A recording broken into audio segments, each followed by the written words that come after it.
సాపాటు ఎటు లేదు పాటైన పాడు బ్రదర్ అంటూ మత్స్యకారులు తీరం వెంబడి కాలక్షేపం చేస్తున్నారు.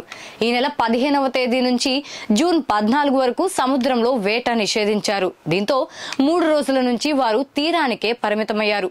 ఉమ్మడి తూర్పుగోదావరి జిల్లా వ్యాప్తంగా 11 కోస్తా తీర ప్రాంత మండలాలలో వేట నిషేధం అమలవుతుండటంతో ప్రత్యక్షంగా పరోక్షంగా 70,000 మందికి పైగా ఉపాధి కోల్పోయారు. వేట లేక మరో పని చేతకాక మత్స్యకారులు తీరానికే పరిమితమయ్యారు.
రెండు నెలల నుంచి ఇలాగా మాకు ఆటకెళ్ళం కదండి, ఇక్కడ ఇలాగ ఉండాలా, ఈ ఎండతో బట్టి వాళ్ళ పని చేసుకోవాలా. మాకు మెచ్చిగా డబ్బులు మరి బేగా అన్నట్టు మాకు చూడండి, అయ్యే మాకు బతిదేరి మాకు ఏది లేదు.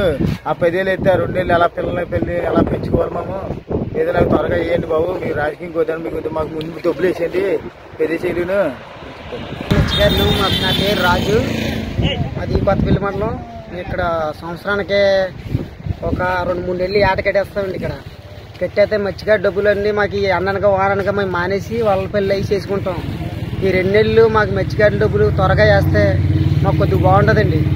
లేకపోతే మా పిల్లలు పెంచుకోవాలంటే మేము ఎక్కడి నుంచి తెచ్చి పెంచుకోవాలండి, పెంచుకోవడానికి అవ్వదు కదా. అందుకని దయచేసి ఏదో ఆ మచ్చిగా డబ్బులు మాకు కొద్దిగా త్వరగా చూసి వేయాలని మేము ప్రేమతో మిమ్మల్ని ఆహ్వానిస్తున్నాం.